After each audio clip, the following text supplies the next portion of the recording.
Baka po meron pong mahilig dyan sa sa pusa. Ayan, meron po dito sa bypass po to ng papunta po sa Batasan Bata.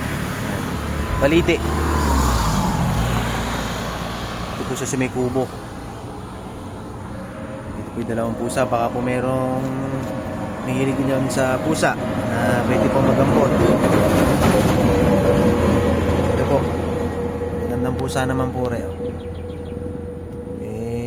Sa amin po kasi dalawa na yung pusa namin eh.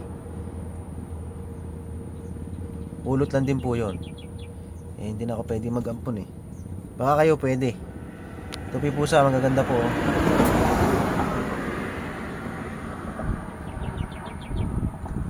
Dito lang po yan sa bypass Balite, papuntang Batasan. Ito na po yan. So yun po, maraming salamat.